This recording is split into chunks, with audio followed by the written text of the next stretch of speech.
بسم اللہ الرحمن الرحیم۔ السلام علیکم ورحمۃ اللہ وبرکاتہ۔ ایک بھائی نے یہ سوال پوچھا ہے اور اپنا مسئلہ بتایا ہے۔ وہ کہتے ہیں کہ میں اپنی بہن کے ساتھ ٹیلی ویژن دیکھتا ہوں، ٹی وی دیکھتا ہوں، اس پہ بہت سی مرتبہ گندی تصویریں ہم دیکھتے ہیں، تو کبھی تو میں کٹ کر دیتا ہوں گندی تصویروں کو، لیکن عام طور پر انہیں کٹ نہیں کرتے بلکہ انہیں بھی دیکھتے رہتے ہیں۔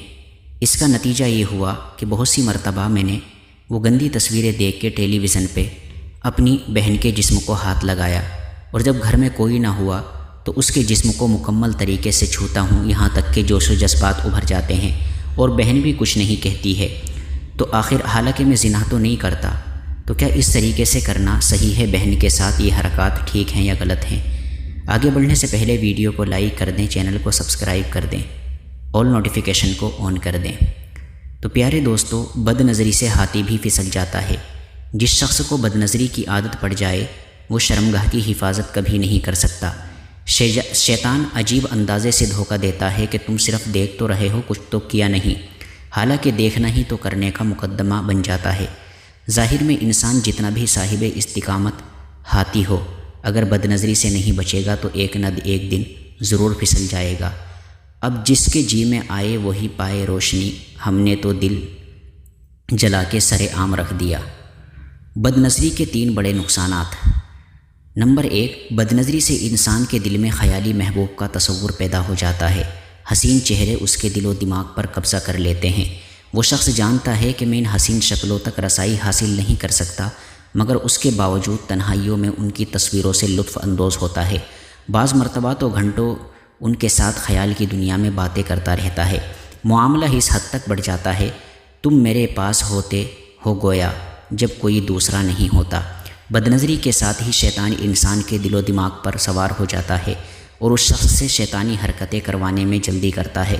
جس طرح ویران اور خالی جگہ پر تند و تیز آندھی اپنے اثرات چھوڑتی ہے، اسی طرح شیطان بھی اس شخص کے دل پر اپنے اثرات چھوڑتا ہے تاکہ اس کی دیکھی ہوئی ضرورت کو خوب آراستہ اور مزین کر کے اس کے سامنے پیش کرے اور اس کے سامنے ایک خوبصورت بت بنا دے۔ ایسے شخص کا دل رات دن اسی بت کی پوجا میں لگا رہتا ہے، وہ خادم آرزوئے اور تمنا میں الجھا رہتا ہے۔ اسی کا نام شہوت پرستی، خواہش پرستی، نفس پرستی بلکہ بت پرستی ہے۔ یہ شرک خفی ہے، اور اللہ تعالیٰ فرماتے ہیں، اور اس کا کہنا نہ مان جس کا دل ہم نے اپنی یاد سے غافل کر دیا، اور وہ اپنی خواہش کی پیروی کرتا ہے اور اس کا کام حد سے بڑھ گیا ہے۔ ان خیالی معبودوں سے جان چھڑائے بغیر نہ تو ایمان کی حلاوت نصیب ہوتی ہے اور نہ ہی اللہ کا قرب ہے۔ نمبر 2، بد نظری کا دوسرا نقصان یہ ہے کہ انسان کا دل و دماغ متفرق چیزوں میں بڑھ جاتا ہے، یہاں تک کہ وہ اپنے مصالح اور منافع کو بھول جاتا ہے۔ گھر میں حسین و جمیل، نیکوکار اور وفادار بیوی موجود ہوتی ہے، مگر اس شخص کا دل بیوی کی طرف مائل ہی نہیں ہوتا ہے۔ بیوی اچھی نہیں لگتی ہے، ذرا سی بات پر اس سے الجھتا ہے، گھر کی فضا میں بے سکونی پیدا ہو جاتی ہے۔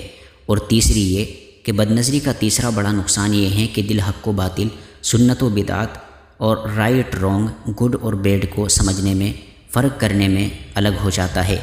دین کے علوم و معارف سے محرومی ہونے لگتی ہے، گناہ کا کام اس کو گناہ نظر نہیں آتا۔ پھر ایسی صورتحال دین کے متعلق شیطان اس کو شکوک و شبہات میں مبتلا کر دیتا ہے۔ نیک لوگوں سے بدگمانیاں پیدا ہوتی ہے، یہاں تک کہ اسے دینی شکل و صورت والے لوگوں سے ہی نفرت ہونا شروع ہو جاتی ہے۔